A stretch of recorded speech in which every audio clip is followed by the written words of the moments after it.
Hi Bigfoot Nation, we're going to go over the slot machine, which is a 4-1 high post motion offense.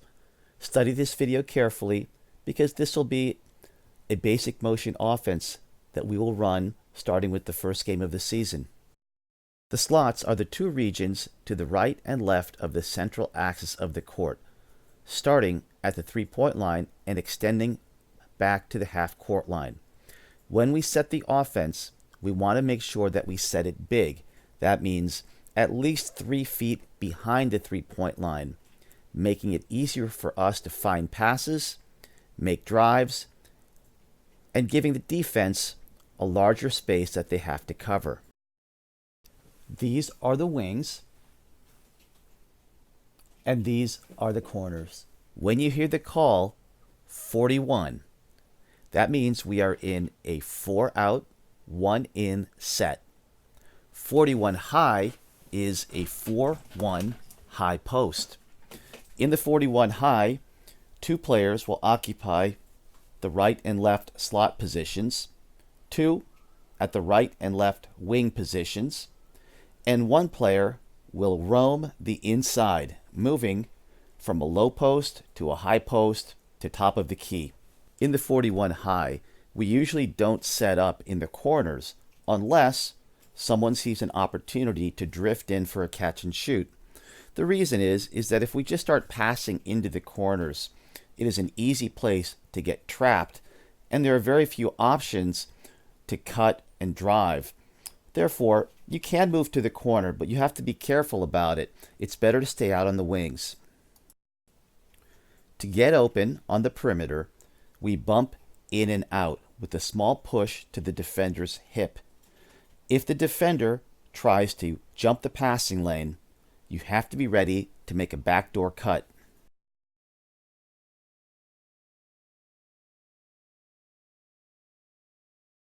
The number 5 player is a key to this offense.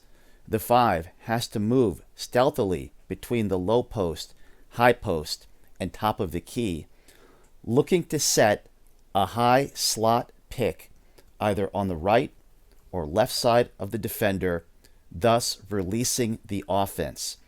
If the 5 is not moving or is unaware or not paying attention, the entire slot machine will break down.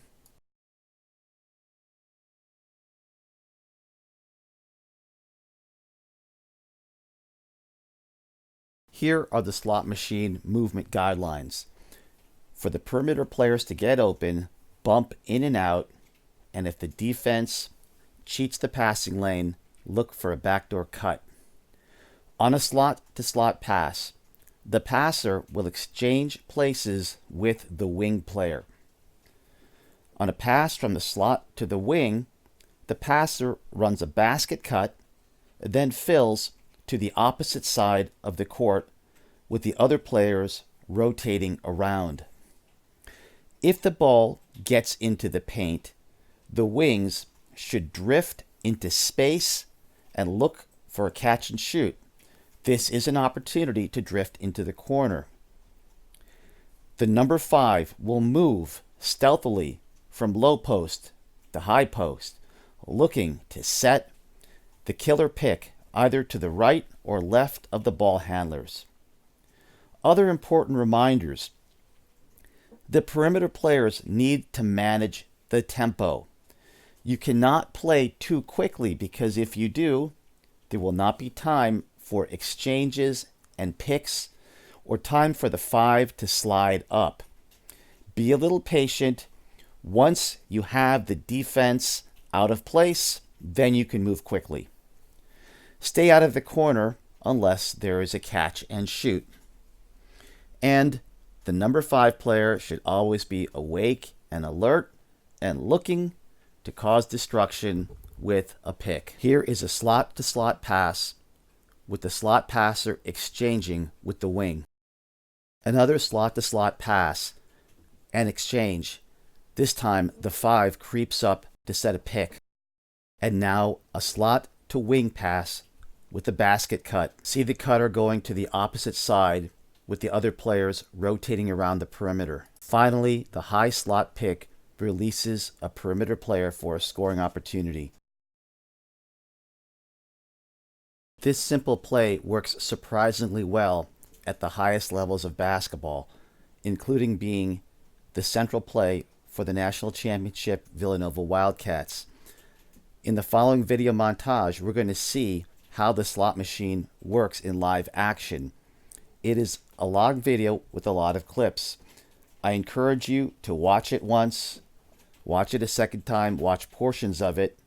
It's better if you just start to feel and understand how it works, as opposed to seeing it once and just thinking that you got it. Really try to experience this video. Also, I have the bonus questions here, and whoever answers these first will get a recognition and a prize at practice. And these questions will be broken into groups. For Alex, Sam, and Hayden, what is the key to the number 5? How do they move? And what characteristic do they have to have or not have? For Ellery, Benji, and Gautama, explain why we set up on the wings and not the corners, and when it would be appropriate to move to the corner. For Max and Rohan, explain what it means to manage tempo and why it's important in this offense. Finally, Yosef and Cameron, tell us why we set the slot positions high up, not directly on the three-point line, but a few feet behind. Okay, the first ones to answer correctly will be recognized, get a prize, and otherwise we'll have some fun with it. I want to thank a YouTube channel named Half Court Hoops for compiling this Villanova footage, and I've posted a link to his channel below. And sophomore from West Palm Beach. Deeks need a couple of stops, however.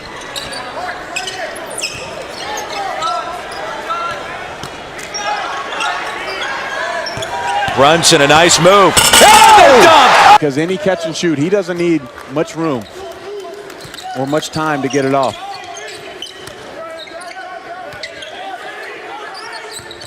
Hart facing up, shoots over top of.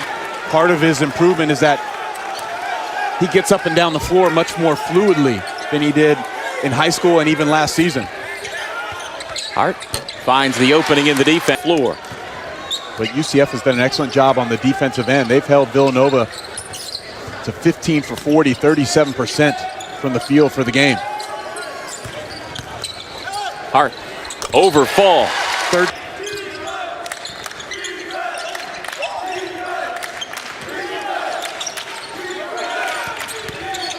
Hart feeds Brunson. More good ball movement. The three is good. Down 3 threes. The young man from Greece shows he's got a low post game as well. Biggest two guard in the country, at least with what we saw yesterday. That was impressive. Both teams will do a series of high ball screens. He checked for Hart. He was not catching those type of passes a couple years ago. A minute 15 on the clock in the first half.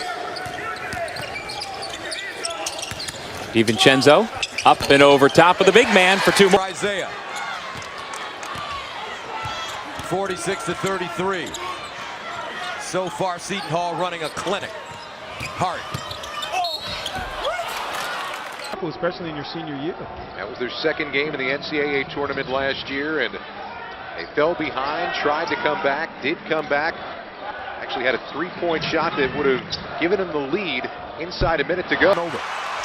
So here comes Archie Diacono. 48-42. Jenkins thought about it. Archie Diacono, he's due. Up top, big smooth. Yeah! He's got to play Bridges again. He can really go on him, I think. And I like the screen and roll. Get Lucas out on the screen and roll. Hart with the three. And Villanova suddenly. His first field goal of the game. Now Bridges has a little jump shot game too. Hardy's strong going to the rim. Oh yeah. He's second. You know, just trying to get that extra story. Guys looking shape, look fit. Arcidiacono, he's been hot. Booth. They can finish from Stainbrook, who was able to catch it on the move. Gus have balance and finish at the 10. Now Ennis. Hart. Ennis straight away. And in.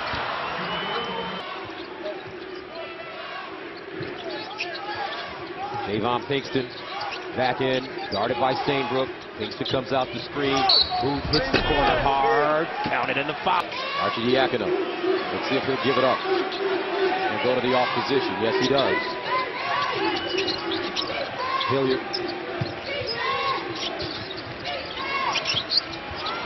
Booth. Got it. Reynolds inside. Only a sophomore, 8 points, 5 rebounds against Georgetown last night. Javon Pinkston slipping to the basket, got it up and in. And that's Michael Stevens was standing behind the play, and it looked as though from his angle, I believe that he thought Remy Abel touched it last. And Michael Stevens doesn't miss many. He's one of the most talented young officials in college basketball. They were able to attack quick against a Nova defense that wasn't set. Davis also, D. Davis with 6 assists. Now Darren Hilliard. Right away, Gus. Let's see the attack mode for Villanova early, testing the legs of Xavier. Dylan Ennis, deep jump shot, and he